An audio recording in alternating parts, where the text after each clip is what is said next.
So welcome students, welcome once again to the web classes. In the previous lecture, we understood that how we can use reciprocal pronoun. Right? Today what we are going to learn is indefinite pronoun. So first of all, we need to understand what is indefinite pronoun. Right? Here is the definition. Indefinite pronouns are those referring to one or more unspecified objects, being or places. Indefinite pronoun वो होते हैं जो एक या एक से ज्यादा unspecified object किसी ह्यूमन या फिर किसी जगह की तरफ इशारा करते हैं, उसे जो है रेफर करते हैं।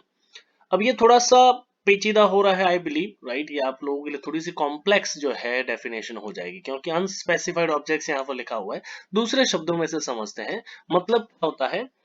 They are called indefinite simply because they do not indicate the exact object, being or place to which they refer. इनका मतलब ये होता है कि indefinite pronoun वो pronoun होते हैं जो किसी भी exact object, being मतलब human या फिर किसी place की तरफ इशारा नहीं करते, राइट। वो किसी भी वस्तु, व्यक्ति या जगह की तरफ एग्जैक्टली कोई इशारा नहीं करते हैं, उन्हें ही indefinite pronoun जो है कहा जाता है।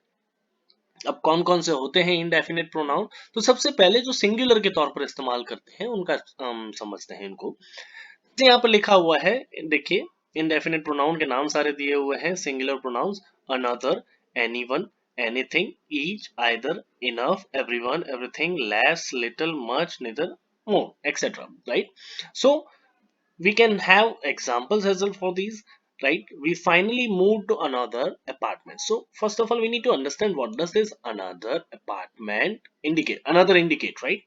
So it indicates to an unspecified object. एक अपार्टमेंट तो है, लेकिन वो कौन है, कहाँ है, कैसा है, इसकी तरफ कोई इशारा नहीं किया जा रहा है, राइट। ये जो है अनदर लिखा हुआ है, वो किसी अनस्पेसिफाइड अपार्टमेंट की तरफ जो है इशारा दे रहा है। नीचे देखें, I swear I won't tell any one this secret, है ना। तो मतलब ये देखो, एनी वन की बात की जा रही है, तो वो किसी एग्जैक्ट व्यक्ति की तरफ कोई इशारा नहीं दे रहा है। एनी वन हम किसके लिए लिखते हैं, किसी पर्सन के लिए लिखते हैं, राइट। लेकिन यहाँ पर कौन सा व्यक्ति है, इसका कोई डेफिनेशन दिया हुआ नहीं है। Same as anything is possible if you believe. अब ये एनीथिंग क्या है, इसका कोई डेफिनेशन नहीं बनता है, इसीलिए हम इसे क्या कहते हैं, इनडेफिनिट प्रोनाउन कहते हैं, राइट। अब ये देखिए, जैसे एनीथिंग यहाँ पर जो है सिंगुलर के तौर पर इस्तेमाल किया गया है, राइट। अनदर भी सिंगुलर के तौर पर इस्तेमाल किया गया है, एनीवन भी जो है सिंगुलर के तौर पर इस्तेमाल किया गया है। तो ये सारे ही जो यहाँ पर प्रोनाउंस दिए हुए हैं, किसके तौर पर इस्तेमाल किए जाएंगे, सिंगुलर के तौर पर। और साथ ही साथ में इनके साथ में जो भी वर्ब होगा, सी, जो भी यहाँ पर वर्ब दिया हुआ है, वो वर्ब भी कैसा इस्तेमाल किया जाएगा, हमेशा ही सिंगुलर इस्तेमाल किया जाएगा। क्लियर। जैसे देखिए, each company is fighting to protect its own commercial interest. Each company, हर एक कंपनी, लेकिन कौन सी कंपनी, इसकी तरफ कोई इशारा नहीं है, मतलब वो इनडेफिनिट है। Either one will be fine, देखो आइदर लिखा हुआ है, आइदर मतलब कोई भी एक, राइट। मतलब कौन वाला, कौन सा एक, या कौन सा स्पेसिफाइड एक ऑब्जेक्ट या फिर कोई व्यक्ति या फिर कोई सिचुएशन, इसकी तरफ कोई इशारा नहीं है, राइट। जो तो जब भी ऐसा कुछ चीजें दी हुई हो कि जिसकी तरफ कोई इशारा ना हो, वो कोई लाइक अनआइडेंटिफाइड ऑब्जेक्ट हो, अनस्पेसिफाइड ऑब्जेक्ट हो, वस्तु हो, व्यक्ति हो, या फिर किसी जगह का नाम हो, तो भी हम किसका इस्तेमाल करते हैं, इनडेफिनिट प्रोनाउन का इस्तेमाल करते हैं। देखिए, नीचे लिखा हुआ है enough is enough, but what does that enough indicate, it is unspecified, right. Enough जो मतलब किस, जो हो चुका वो हो चुका, बहुत हो चुका, लेकिन बहुत में क्या हो चुका है वो स्पेसिफाइड नहीं है। एवरीवन चीयर्ड, एवरीवन में कितने लोग हैं, कौन कौन है, ये सब नहीं समझाया जा रहा है। Everything is going as plan, everything मतलब कौन कौन सी चीजें, राइट। सो ये सारी चीजों में हर एक प्रोनाउन जो है क्या डिफाइनेट करता है, कि सारी चीजें जो हैं वो अनडिफिनिट, सॉरी, अनस्पेसिफाइड चीजें हैं, उनमें से किसी को भी स्पेसिफाई नहीं किया जा सकता, राइट। तो ये तो था सिंगुलर्स के लिए, राइट। ये जितने भी प्रोनाउन यहाँ पर दिए हुए हैं वो किसके साथ में इस्तेमाल किए जाते हैं, सिंगुलर के साथ में, राइट। ये सारे प्रोनाउंस। अब हम समझते हैं प्लूरल वाले, राइट। देखिए, यहाँ पर जो है प्लूरल प्रोनाउंस दिए हुए हैं, जिसमें से कौन कौन है, both, few, fewer, many, others and several। अब देखिए, यहाँ पर जब बहुत सारी चीजें हो, दो चीजें हो, दो से ज्यादा चीजें हो, तब हम जो है किसका इस्तेमाल करते हैं, प्लूरल का इस्तेमाल करते हैं, जैसे यहाँ पर लिखा हुआ है बोथ आर गिल्टी, मतलब दो लोगों की ओर इशारा किया जा रहा है, राइट, लेकिन वो कौन से दो लोग हैं ये समझाया नहीं जा रहा। A few of the justices voiced their opposition, मतलब अ फ्यू एक पूरी पैनल है जस्टिसेस की, राइट, मान लो 10 जस्टिस है, उसमें से दो लोग एग्री हो गए, तो भी हम क्या लिखेंगे, अ फ्यू।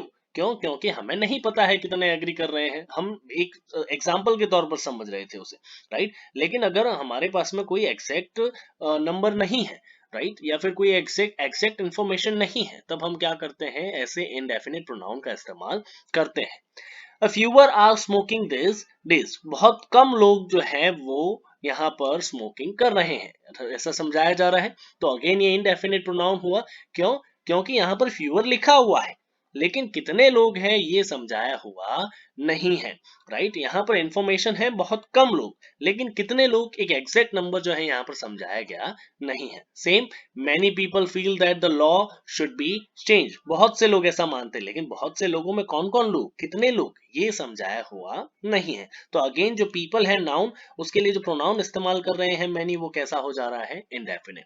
तो देखोगे यहाँ पर सभी के साथ में कौन सा वर्ब इस्तेमाल किया जा रहा है, तो प्लूरल वर्ब इस्तेमाल किया जा रहा है, राइट। तो हम ये समझ सकते हैं कि जितने भी इंडेफिनिट प्रोनाउन जो प्लूरल के तौर पर इस्तेमाल किए जाते हैं, उनके साथ में हमेशा कौन सा वर्ब इस्तेमाल किया जाएगा, तो प्लूरल वर्ब इस्तेमाल किया जाएगा, राइट। देखिए, depend on others and you always रिपेंड, देखो अदर्स यहाँ पर इस्तेमाल किया जा रहा है, डिपेंड ऑन अदर्स मतलब दूसरों पर निर्भर करता है, लेकिन दूसरे कौन, तो ये डिफाइन नहीं किया गया, यहाँ पर ये अनस्पेसिफाइड है, राइट। अब कुछ ऐसे होते हैं जो सिंगुलर के तौर पर भी काम करते हैं और प्लूरल के तौर पर भी काम करते हैं, मतलब जो दोनों में ही आते हैं। इसमें से कौन कौन है, तो all, any, more, most, none, some and such, ये जो हैं कुछ ऐसे हैं जो दोनों ही तरीके से काम करते हैं, सिंगुलर तरीके से भी काम करते हैं और प्लूरल तरीके से भी काम करते हैं। देखिए यहाँ पर लिखा हुआ है, all of the newspapers were soaked, all of them are experts in their chosen field, मतलब हर न्यूज़पेपर जो है वो क्या किया गया था, गीला कर दिया गया था, सोक कर दिया गया था, राइट।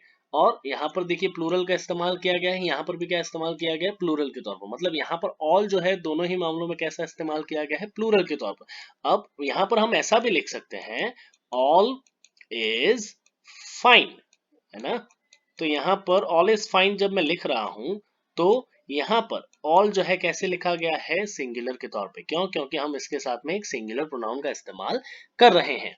देखिए नीचे समझाया गया है, any press is good press, कोई भी प्रेस ले लो, हर एक प्रेस जो है कैसी है, अच्छी है। तो यहाँ पर सिंगुलर प्रोनाउन कौन सा इस्तेमाल किया गया है, इज। एनी विल डू, कोई भी काम कर लेगा, राइट। तो एनी मतलब किसी के भी बारे में जो है स्पेसिफिकेशन नहीं दिया गया है। More were ignored, more is better, right. दोनों ही तौर पर इस्तेमाल किया गया, देखिए प्लूरल के तौर पर भी और सिंगुलर के तौर पर भी।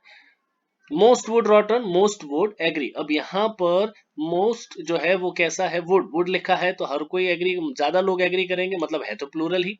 यहाँ पर मोस्ट वॉज रॉटन, मतलब ज्यादातर चीज जो थी, राइट। अब माप कोई चीजें ऐसी होती हैं, जैसे हमने मटेरियल नाउन में समझा था कि कुछ चीजें ऐसी होती हैं जिन्हें सिर्फ मेजर किया जाता है, उन्हें जो है कभी भी गिना नहीं जाता। तो गिनने पर अगर मान लो कोई चीज प्लूरल ना बन रही हो, तो हम उसके साथ में मोस्ट का इस्तेमाल करके सिंगुलर नाउन बनाते हैं उसका, राइट। तो इसी वजह से यहाँ पर क्या लिखा गया है, most was rotten. None of us was going to the party, मतलब हम में से कोई भी नहीं, यहाँ पर थे बहुत सारे लोग जिसमें से कोई भी नहीं जा रहा है, तो कोई भी सिंगुलर बन जाएगा, तो यहाँ पर क्या इस्तेमाल किया गया, वॉज इस्तेमाल किया गया। तो इसी तरीके से ये जो प्लूरल सॉरी ये जो इनडेफिनिट प्रोनाउंस है, इन इनडेफिनिट प्रोनाउंस का इस्तेमाल कोई भी एक अनस्पेसिफाइड चीज हो उनकी तरफ इशारा करने के लिए की जाती है। आप इनको जो है लिख सकते हैं, आप इनको जो है एक बार नोटबुक में लिख लीजिए, या फिर इसे जो है रिकॉर्ड कर लीजिए, या फिर बार बार पॉज करके आप जो है यहाँ स्क्रीनशॉट भी ले सकते हैं। इनको लिखना बहुत ही जरूरी है, क्योंकि आगे इससे आपको एक एक्सरसाइज देने वाला हूँ, ये है वो एक्सरसाइज। इस एक्सरसाइज को आपको फील करना है, और इस एक्सरसाइज को फील करने के लिए आपने आगे जितने भी प्रोनाउन देखे, उन्हीं प्रोनाउन का जो है आपको इस्तेमाल करना है। आपने आगे जो ये सारे जो प्रोनाउन देखे हैं, राइट, ये सभी प्रोनाउन आपको, इन सभी प्रोनाउन का इस्तेमाल करना है, राइट। ये वाले प्रोनाउंस भी, इन सभी प्रोनाउंस में से किसी एक प्रोनाउन को इन ब्लैंक्स में फिल करना है आपको, ठीक है। तो यही आपका आज का होमवर्क है। नेक्स्ट हम मिलेंगे एक नए टॉपिक के साथ में। Till then stay safe, stay home, thank you.